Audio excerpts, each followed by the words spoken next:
Mula sa lugar ng Pilipinas at para sa lahat ng naghahanap ng katotohanan saan mang panig ng mundo, binabati ko kayo ng magandang araw o magandang gabi.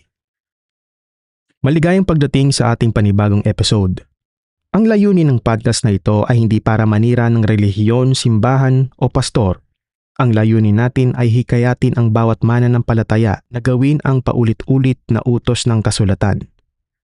Ang magsaliksik, magsiyasat, at subukin ang lahat ng aral. Isang tanong ang gusto kong iwan sa simula pa lang. Kung mali ang itinuro sa iyo sa loob ng maraming taon, paano mo malalaman kung hindi mo mismo bubuksan ang Biblia? Marami ang nagsasabing, basta ang pastor na ang bahala.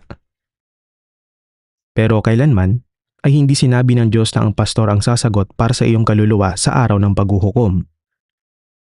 Sa araw na iyon, ikaw ang haharap. Hindi ang pastor. Hindi ang pari. Hindi ang elder. Ikaw. Naalala ko ang isang paghahambing.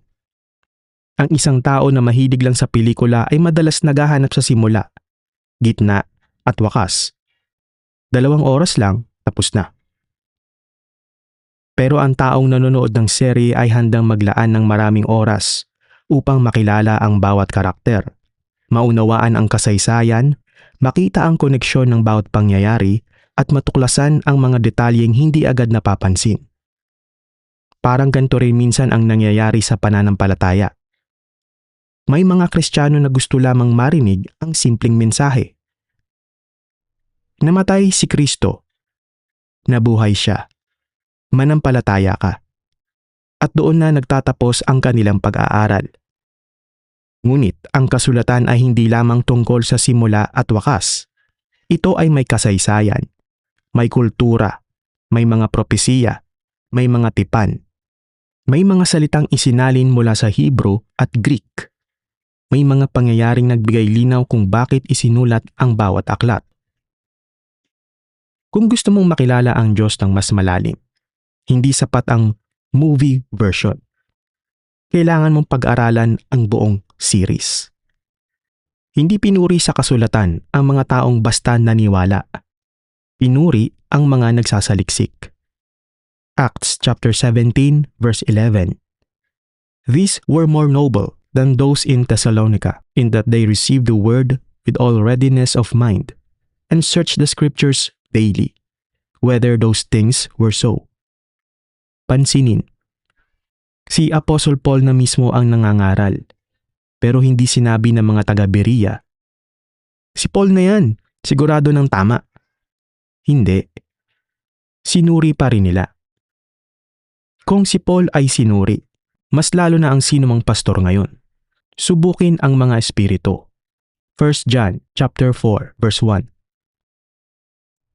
Beloved, believe not every spirit, but try the spirits whether they are of God, because many false prophets are gone out into the world. Paano mo susubukin ang isang guro kung hindi mo alam ang kasulatan? Sinabi mismo ni Yeshaya sa Matthew chapter 24 verse 4. And Yeshaya answered and said unto them, take heed that no man deceive you. Hindi niya sinabi, trust in your spiritual leader.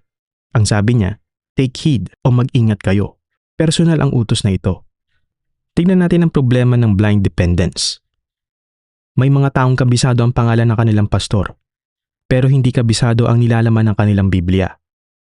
Alam nila ang schedule ng church, pero hindi nila alam ang konteksto ng mga talata. Kaya kapag tinanong mo, bakit ninyo ginagawa ito? Ang sagot ay, kasi nakasanayan na. Kasi sabi ng pastor. Hindi, nabasa ko sa kasulatan. Mapanganib yun. Dahil kahit gaano pa kagaling ang isang guro, tao pa rin siya. Lahat ng tao ay maaaring magkamali. Narito ang babala sa mga bulag na umaakay. Matthew chapter 15 verse 14. Ang sinabi ng ating Panginoon na si Yeshaya o Jesus Christ na tinatawag ng mundo. Let them alone. They be blind leaders of the blind, and if the blind lead the blind, both shall fall into the ditch. Hindi lamang ang bulag na leader ang may pananagutan, pati ang taong piniling sumunod ng hindi nagsisiyasat.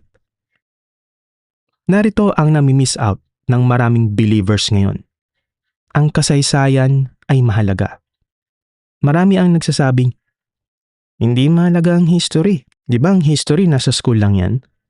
Pero paano mo mauunawaan ang kanon ng Biblia kung hindi mo aaralin ang kasaysayan? Paano mo mauunawaan ang iba't ibang salin ng Biblia? Paano mo mauunawaan ang papel ng mga sinaunang mananampalataya? At paano mo malalaman kung kailan nagsimulang lumitaw ang ilang tradisyon? Dahil mismo ang Biblia ay isang history book, hindi lamang siya prophecy book. Meron ngang sinasabi ang mundo, ang hindi marunong lumingon sa pinanggalingan ay hindi makakarating sa paroroonan. Hindi sapat ang pagbabasa lamang ng isang talata. Kailangan din maunawaan ang pinagmulan nito. Tumingin naman tayo sa mga paalala mula sa Apokripa, kung isasama ang Apokripa bilang makasaysayang sanggunian. Sa Wisdom of Solomon, chapter 6, verses 11 and 12. Wherefore, set your affection upon my words. Desire them, and ye shall be instructed. Wisdom is glorious, and never fadeth away. Yea, she is easily seen of them that love her, and found of such as seek her. Hinihikayat ang paghahangad ng karunungan, at ang masigasig na paghahanap nito. Sa Sirach o Ecclesiasticus chapter 6, verses 36 and 37. And if thou seest a man of understanding, get thee betimes unto him, and let thy foot wear the steps of his door. Let thy mind be upon the ordinances of the Lord, and meditate continually in his commandments. He shall establish thine heart, and give thee wisdom at thine own's desire. Makinig sa mga marurunong, ngunit pag-isipan at bulay-bulayin ang kanilang sinasabi, upang lumalim ang iyong pagkaunawa. Ang tema ay malinaw. Ang karunungan ay hinahanap, hindi hinihintay lamang.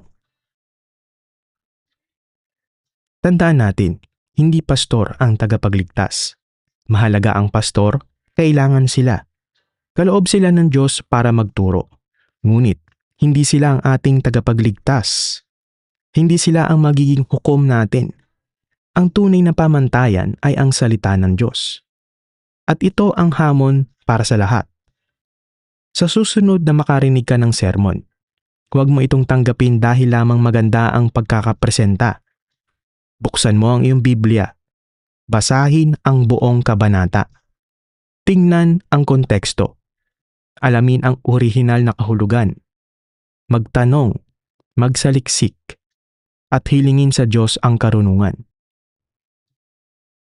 Kung ang iyong pananampalataya ay nakasandal lamang sa sinabi ng tao, paano kung mali ang taong yon?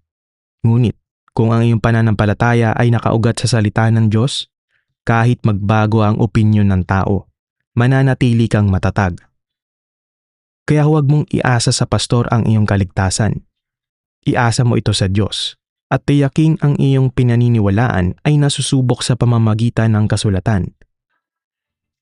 Patuloy tayong magsaliksik, patuloy tayong magtanong, at higit sa lahat, patuloy nating hanapin ang katotohanan ng may pagpapakumbaba at pag-ibig. Magkita-kita po tayo sa susunod na episode. Mag-ingat po kayo at pagpalain po kayo ng ating Panginoon. Shalom.